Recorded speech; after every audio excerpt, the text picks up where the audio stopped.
Assalamualaikum warahmatullahi wabarakatuh. Selamat malam. Jadi sebelumnya mungkin perkenalkan, nama saya Irwan Effendi dengan NIM S1F121023, Program Studi Teknik Rekayasa Infrastruktur dan Lingkungan. Jadi terkait tugas yang telah diberikan oleh Bapak Agustan selaku dosen mata kuliah perencanaan infrastruktur.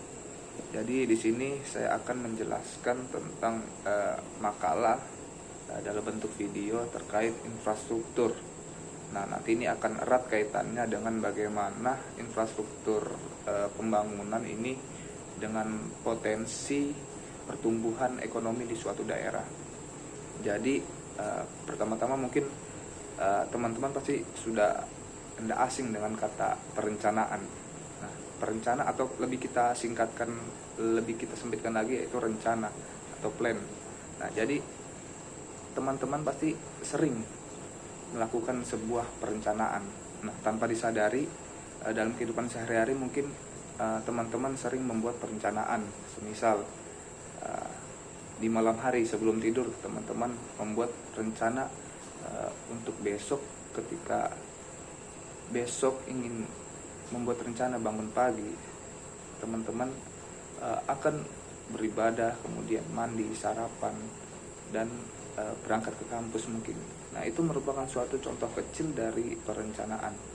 Nah, contoh lain lagi, atau ketika teman-teman ingin pergi liburan di keluar kota misalnya. Nah, di situ teman-teman mempunyai planning. Nah, perencanaan itu diawali dengan beberapa hari ingin menginap mungkin, kemudian pergi ke tempat tujuan yang menggunakan transportasi jenis apa, darat ke laut atau udara, kemudian apa saja yang ingin dilakukan di sana dan lain sebagainya. Nah, perencanaan ini adalah sebuah bentuk kegiatan yang menentukan apa yang harus kita lakukan dan bagaimana cara kita untuk melakukannya. Nah, perencanaan meliputi sebuah tindakan memilih dan menghubungkan fakta-fakta dan membuat serta menggunakan asumsi-asumsi mengenai masa yang akan datang. Dalam hal ini kita memvisualisasikan serta merumuskan aktivitas-aktivitas yang diusulkan serta dianggap perlu untuk mencapai suatu hasil yang terbaik. Nah, dalam hal ini perencanaan itu merupakan suatu rangkaian persiapan tindakan kita untuk mencapai suatu tujuan. Itu bahasa sederhananya. Jadi perencanaan ini kita jadikan sebagai pedoman atau garis besar, atau juga bisa kita bilang sebagai petunjuk yang harus dituruti jika ingin melakukan hasil yang terbaik. Nah, dalam menyusun sebuah rencana, hal yang pertama yang kita lakukan adalah kita harus memutuskan pikiran kepada apa yang ingin dikerjakan. Semisal kita memikirkan tujuan jangka pendek dan jangka panjangnya nanti bagaimana. Kemudian kalau dalam sebuah organisasi serta memutuskan alat yang digunakan untuk mencapai tujuan itu. Nah, kita harus bisa bahasa sederhananya bisa meramalkan sejauh mana kemungkinan itu dapat dicapai. Nah, baik dilihat dari mungkin aspek ekonomi, sosial maupun lingkungan, politik, mungkin itu. Kemudian kita beralih pada konsep perencanaan. Terkait konsep perencanaan, mungkin kata perencanaan ini masuk juga dalam manajemen atau dalam sebuah organisasi, di mana unsur perencanaan ini diletakkan di poin pertama. Sering kita dengar bahwasannya dalam manajemen terdiri dari beberapa unsur untuk mencapai tujuan yang efisien dan efektif.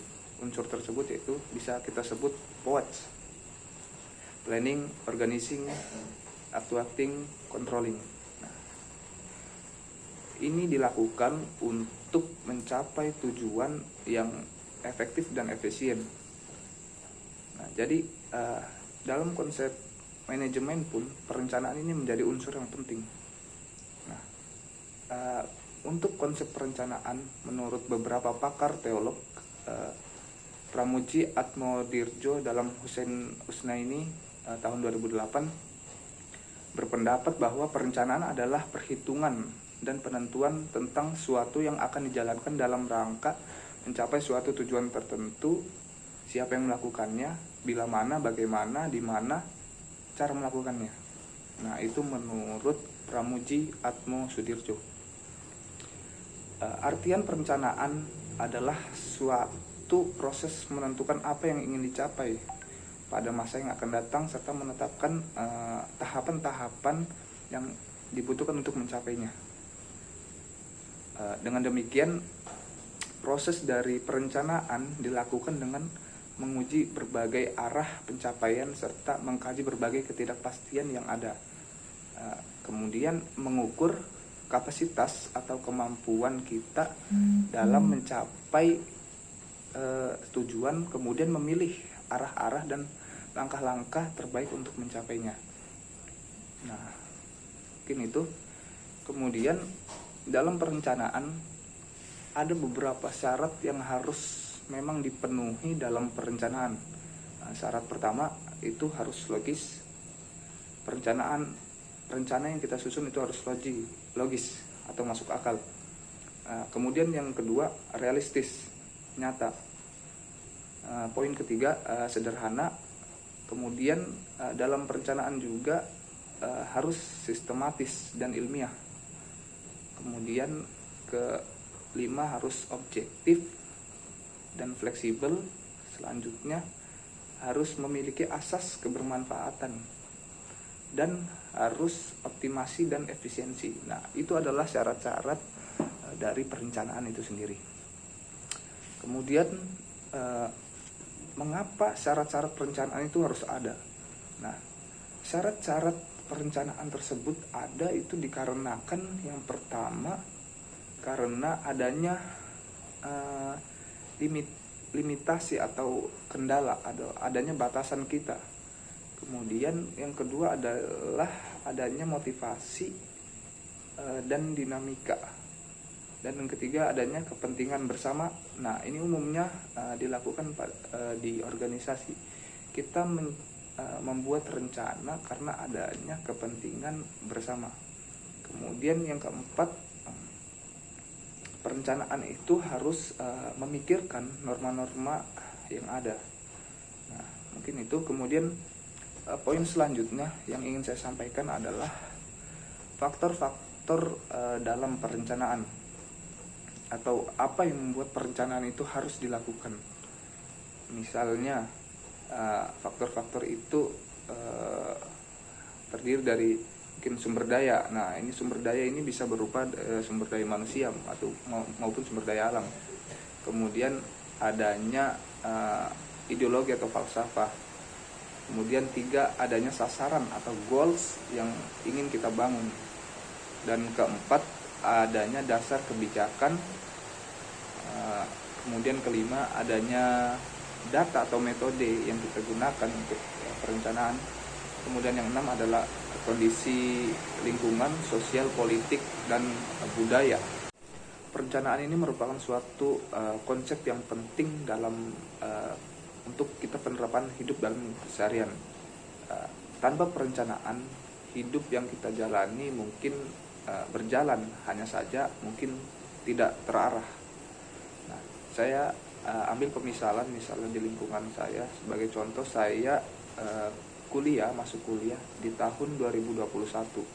Nah, kemudian saya berencana di semester 1 dan 2 saya fokus pada mata kuliah. Lebih fokus pada mata kuliah. Kemudian di semester 3 dan 4 saya akan berfokus pada organisasi maupun unit kegiatan mahasiswa dan ingin menambah soft skill dalam diri saya. Kemudian di semester 5 dan 6 saya akan terfokus pada, saya rencanakan semisal program magang mungkin, kemudian MBKM. Nah, di semester 7 dan 8 saya fokus pada penyusunan proposal dan skripsi.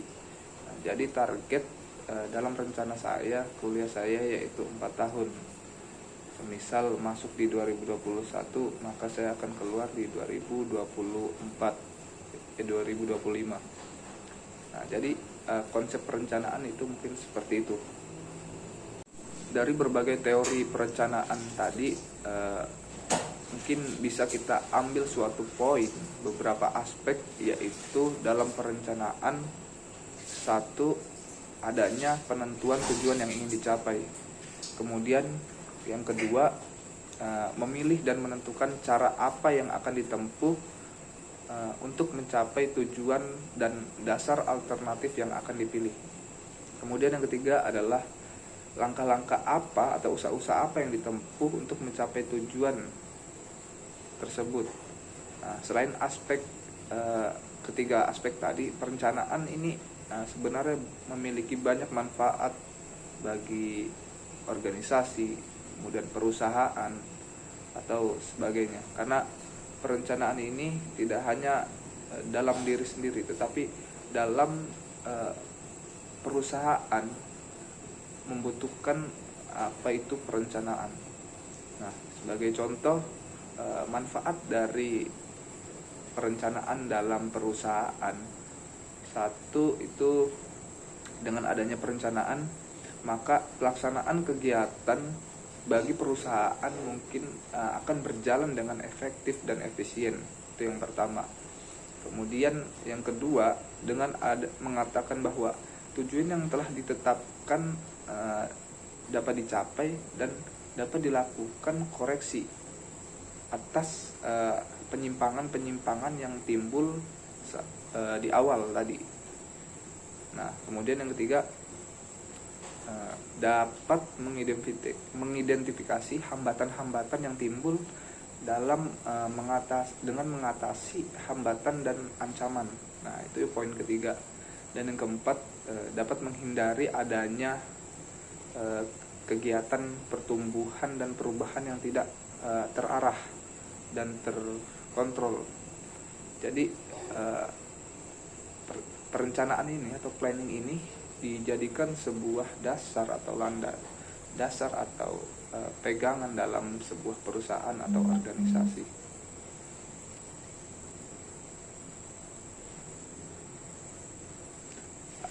Kemudian dalam perencanaan itu sendiri memiliki unsur-unsur penting. Mungkin teman-teman tidak asing dengan kalimat 5W 1H dalam bahasa Inggris. Jadi yang pertama itu adalah what. Nah, jadi kenapa what? Tindakan apa yang harus kita kerjakan? Nah, dalam hal ini harus jelas dan diperinci aktivitas yang diperlukan dan faktor-faktor yang diperlukan untuk melaksanakan kegiatan agar kegiatan ini mencapai tujuannya. Nah, itu. Kemudian yang kedua, why? Apakah sebabnya tindakan ini dikerjakan? Nah, itu merupakan bentuk pertanyaan sederhana dari why. Nah, jadi di sini kita perlukan penjelasan dan ketegasan mengapa sih kegiatan ini harus dikerjakan dan mengapa tujuan itu harus dicapai. Kemudian ketiga adalah where, di mana tindakan itu akan dilaksanakan. Nah, dalam perencanaan, dalam planning harus memuat di mana lokasi pekerjaan yang akan diselesaikan. Kenapa? Karena hal ini diperlukan untuk menyediakan sasaran dan fasilitas untuk mengerjakan pekerjaan itu. Dan yang keempat di sini adalah when. Kapankah tindakan tersebut akan dijalankan atau dilaksanakan? Nah, dalam perencanaan kita perlu adanya jadwal, waktu, dan kapan kita mulainya pekerjaan sampai berakhirnya pekerjaan itu. Kita harus susun jadwal atau schedule. Dan yang kelima adalah siapa yang akan mengerjakan itu. Nah, dalam perencanaan harus dimuat tentang cara pekerja yang mengerjakan pekerjaan itu. Nah, di samping itu juga diperlukan kejelasan dan wewenang dan tanggung jawab para petugas yang ingin menjalankan tugasnya untuk mencapai tujuan tersebut. Kemudian how, bagaimana? Nah, bagaimana cara melakukan pekerjaan itu? Nah, dalam perencanaan, dalam planning harus dijelaskan teknik dan tahapan-tahapan maupun metode dan sistem mengerjakan pekerjaan tersebut. Perencanaan ini juga merupakan cabang ilmu yang mungkin sangat diperlukan dan tidak ada habisnya, selalu dibutuhkan. Dalam universitas atau kampus-kampus, jurusan perencanaan pun ada. Seperti kalau kita kenal dulu yaitu planologi. Nah, planologi ini terdiri dari dua kata, plan dan logi. Plan adalah perencanaan dan logi adalah ilmu atau pengetahuan. Jadi planologi kayak ilmu perencanaan. Nah, tapi kalau untuk di zaman sekarang lebih dikenal dengan perencanaan wilayah dan kota. Jadi lebih tidak asing mungkin bagi kita untuk kita dengar. Nah, sebenarnya dalam konsep pembangunan daerah, kenapa sih perlu direncanakan suatu daerah itu? Kenapa sih perlu direncanakan? Ya, mungkin dalam suatu daerah kita butuhkan perencanaan itu ada tiga hal poin intinya. Yang pertama itu kita memang tentukan tujuan yang ingin dicapai dalam daerah tersebut. Nah, jadi ada goals untuk kita capai sehingga kita menyusun rencana. Kemudian yang kedua adalah adanya keterbatasan atau sumber daya. Nah, sumber daya ini sifatnya kan terbatas. Jadi bagaimana cara kita untuk mengatur sumber daya ini agar fungsi perencanaan itu tercapai. Kemudian yang ketiga adalah menentukan prioritas. Nah, prioritas apa yang dimaksud dalam hal ini?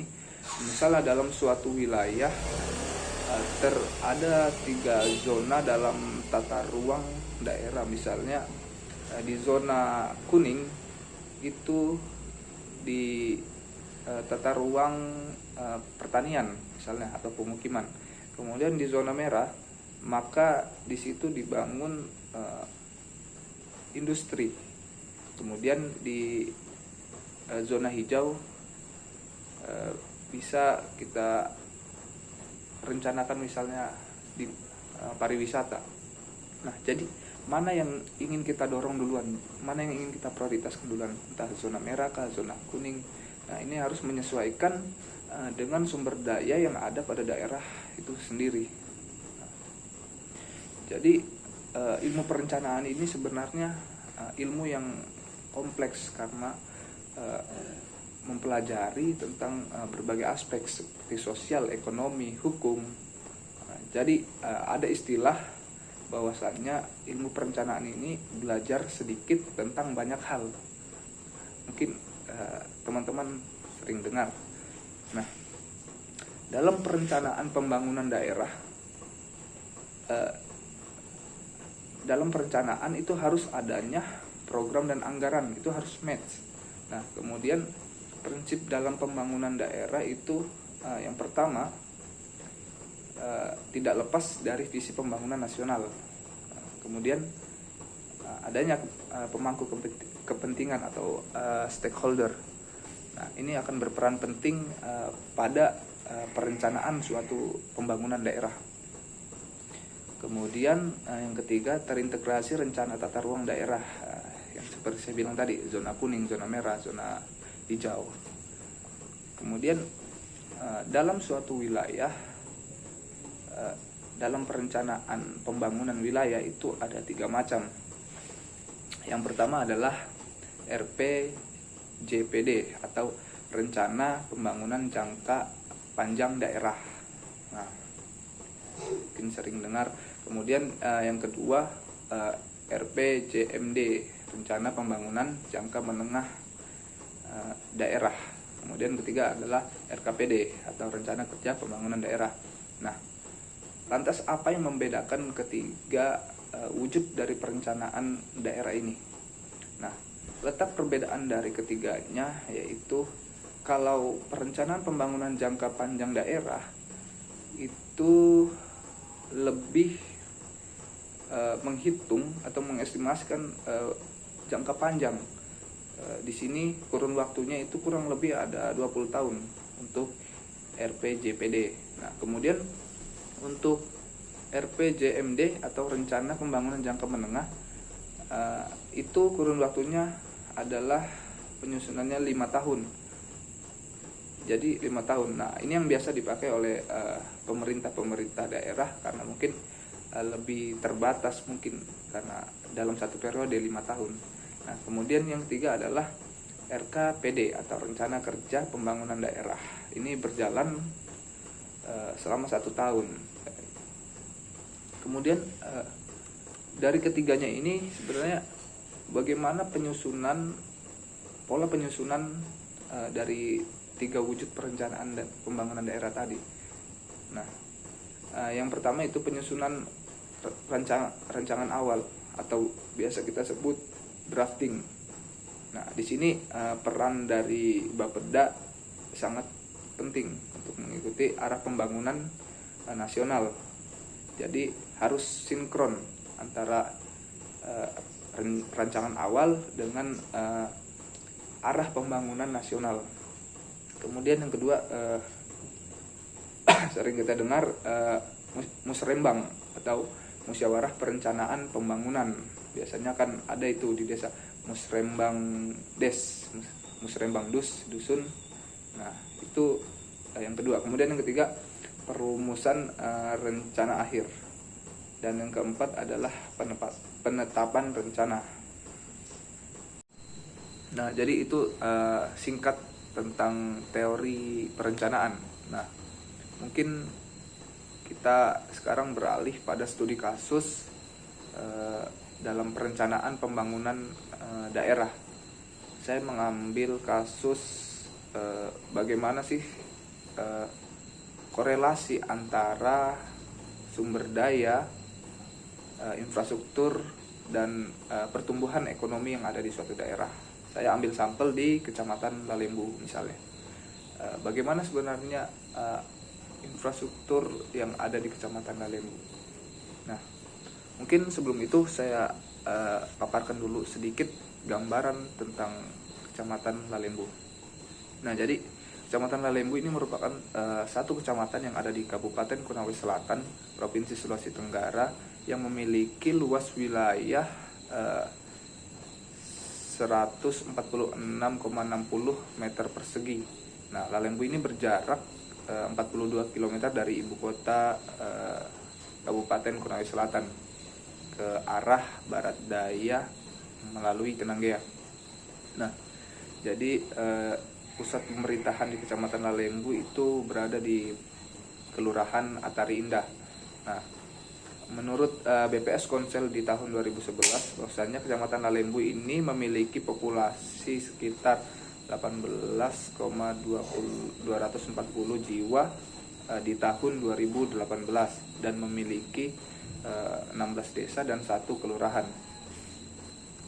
Nah, jadi awal mula dari Kecamatan Lalembu itu, Kecamatan Lalembu ada sejak tahun 1981 dan ini merupakan program transmigrasi dari pemerintahan di zaman Orde Baru. Nah, di Kecamatan Lalembu ini memiliki banyak sekali sumber daya alam yang melimpah. Nah, mayoritas di sana itu masyarakat merupakan petani padi, di mana di Kecamatan Lalembu area persawahannya kurang lebih 1.289 hektar. Nah, dengan luas wilayah memiliki potensi besar untuk meningkatkan produksi hasil pertanian padi tadi. Nah, dalam setahun ini biasanya masyarakat Kecamatan Lalembu bisa panen 2 kali dalam setahun dan bisa menghasilkan 7 hingga 8 ton dalam 1 hektar. Nah, jadi ini sangat berpotensi untuk bagaimana menyuplai dan mendorong pertumbuhan ekonomi. Nah, di Kecamatan Lalembu juga memiliki potensi yang sangat strategis dan besar. Nah, pasalnya di tahun 1997 Kecamatan Lalembu ini dikenal sebagai daerah sentral produksi jeruk siompu. Nah, ini berbasis jeruk nasional dan itu salah satu label yang diberikan pemerintah daerah hingga alih fungsi lahan menjadi daerah ketahanan pangan. Nah, tingginya produktivitas ini menunjukkan bahwa keahlian petani dalam mengelola lahan pertanian dan menggunakan teknologi modern sangat bisa dikatakan layak dan baik dalam proses pemanenan. Nah, meski hasil panen berhasil, petani menghadapi tantangan yang serius di Kecamatan Lalembu. Jadi tantangan di Kecamatan Lalembu yaitu kondisi infrastruktur jalan yang tidak memadai, rusak dan berlubang. Nah, kendala ini membuat transportasi hasil panen menjadi sulit dan menghambat distribusi beras ke pasar. Nah, ini salah satu kendala dari di Kecamatan Lalembu. Nah, lantas bagaimana perencanaan kita untuk mengatasi potensi yang dimiliki masyarakat Kecamatan Lalembu?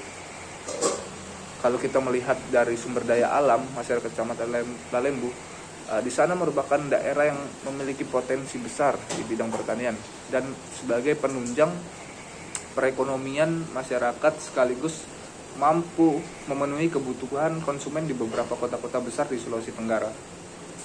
Nah, di samping lahan yang cukup luas, kesuburan tanah juga ini menjamin meningkatkan kualitas hasil produksi masyarakat di sektor pertanian. Dengan potensi yang melimpah, masyarakat betul-betul mengoptimalkan perawatan beberapa jenis komoditi untuk menarik konsumen. Nah, di sektor pertanian, sumber daya di Kecamatan Lalembu ini sangat besar. Selain di pertanian padi, masyarakat di sana juga menghasilkan banyak komoditi seperti kelapa, kopra, hortikultura, meliputi sayuran, palawija, jagung, pepaya dan lain sebagainya. Nah, buah-buahan juga. Kemudian hasil pertanian ini biasanya masyarakat akan distribusikan ke luar daerah. Misalnya kalau padi biasanya masyarakat Kecamatan Lalembu ini distribusikan ke penggilingan Onewila, Tunggaluku, kemudian Konawe, Kolaka sampai di Makassar. Nah, sementara untuk kopra biasanya didistribusikan ke Kolaka, kemudian Kendari, bahkan hingga ke Surabaya. Nah, ini merupakan potensi yang besar yang dimiliki oleh masyarakat Kecamatan Lalembu.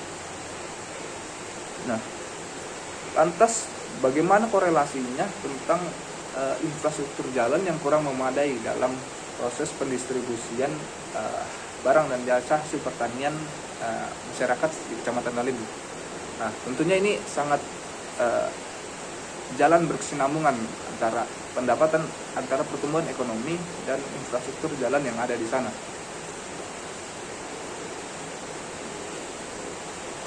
Nah, dengan adanya infrastruktur yang kurang memadai, prasarana masyarakat di sana untuk mendistribusikan hasil pertanian ini membuat harga dan ongkos pengiriman semakin mahal karena mungkin medan jalan yang buruk, rusak dan berlubang, sehingga masyarakat Lalembu kurang dalam pendapatan ekonominya.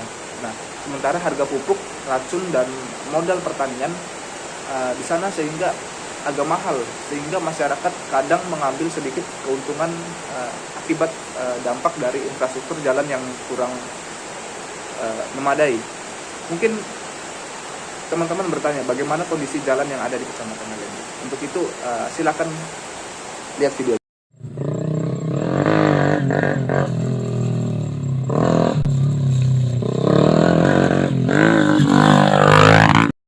Buruh tani mahasiswa rakyat miskin kota bersatu padu rebut demokrasi, gegap gempita dalam satu suara demi tugas suci yang mulia.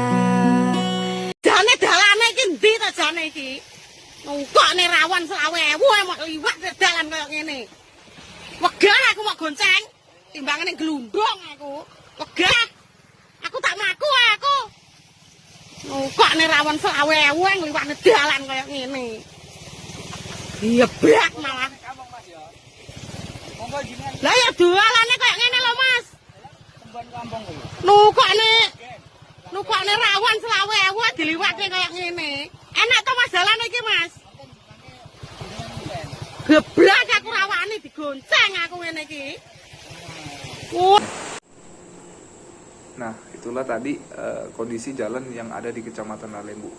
Dari situ teman-teman bisa menilai misalnya bagaimana kondisi infrastruktur jalan ini akan berpengaruh pada pertumbuhan ekonomi pada masyarakat di Kecamatan Lalembu.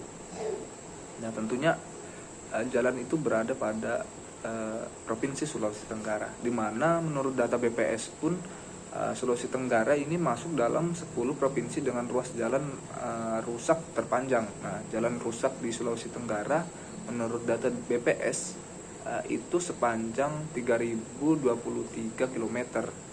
Nah, dengan rincian jalan rusak, tupoksi nasionalnya ada sekitar panjangnya 148 km dan tupoksi kabupaten dan kota sepanjang 2.876 km jalan rusak. Nah, mungkin Kecamatan Lalembu masuk dalam salah satunya.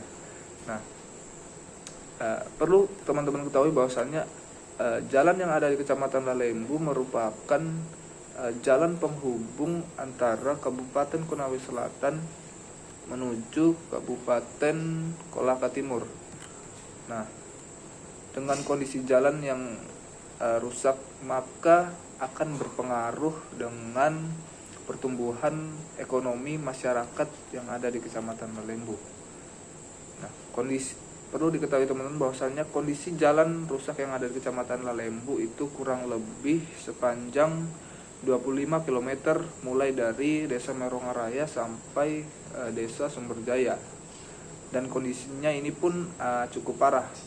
Jadi jika musim kemarau, jalanan tersebut berdebu dan sangat mengganggu sistem pernafasan masyarakat yang beraktivitas melewati jalan tersebut. Dan kemudian di musim penghujan, kondisi jalan di sana itu dipenuhi dengan lumpur, sehingga masyarakat yang ingin melintasi atau melewati jalan tersebut agak kesusahan karena kondisi jalan yang licin. Bahkan tak sedikit banyak yang jatuh pada saat melintasi jalan tersebut. Nah, dalam ekonomi daerah saat ini pemerintah mempunyai hak dan wewenang terhadap tugas yang diberikan kepadanya dan juga kewajiban untuk mengatur dan mengurus anggaran menurut undang-undang yang telah ditentukan. Hak dan wewenang dapat mempercepat pembangunan yang ada di daerah serta kebijakan-kebijakan pemerintah yang dilaksanakan secara optimal supaya masyarakat tersebut tentram dan sejahtera terhadap apa yang dibuat oleh pemerintah daerah tempat mereka tinggal. Namun demikian, dengan lahan yang luas yang ditanami oleh tanaman yang dapat menghasilkan uang, tetapi harga tanaman tersebut menurun, bahkan jarang sekali meningkat, terutama padi dan kelapa yang mayoritas mata pencarian masyarakat di Kecamatan Lalembu ini, kini harganya semakin minim, membuat masyarakat semakin kebingungan mencari uang tambahan untuk kebutuhan sehari-hari. Nah, ini seringkali terjadi karena kurangnya perhatian dari pemerintah. Dalam ini pemerintah yang memiliki tanggung jawab pada akses jalan yang ada di Kecamatan Lalembu. Nah, memanfaatkan sumber daya alam yang ada akan menguntungkan bagi masyarakat untuk memenuhi kebutuhan mereka dan keluarganya, serta mensejahterakan masyarakat dengan memberikan harga yang sesuai dengan atau sedikit menguntungkan bagi para petani. Nah, jadi selama 42 tahun masyarakat Kecamatan Lalembu, terhitung di tahun 1980-an, di masyarakat Kecamatan Lalembu, Kabupaten Konawe Selatan, harus berhadapan dengan kondisi jalan yang memprihatinkan ini. Nah, ini besar harapan masyarakat Kecamatan Lalembu kepada pemerintah yang memiliki wewenang dalam hal ini adalah pemerintahan Provinsi Sulawesi Tenggara untuk memperhatikan kondisi jalan yang ada di ruas Jalan Konsel dan Kolaka Timur.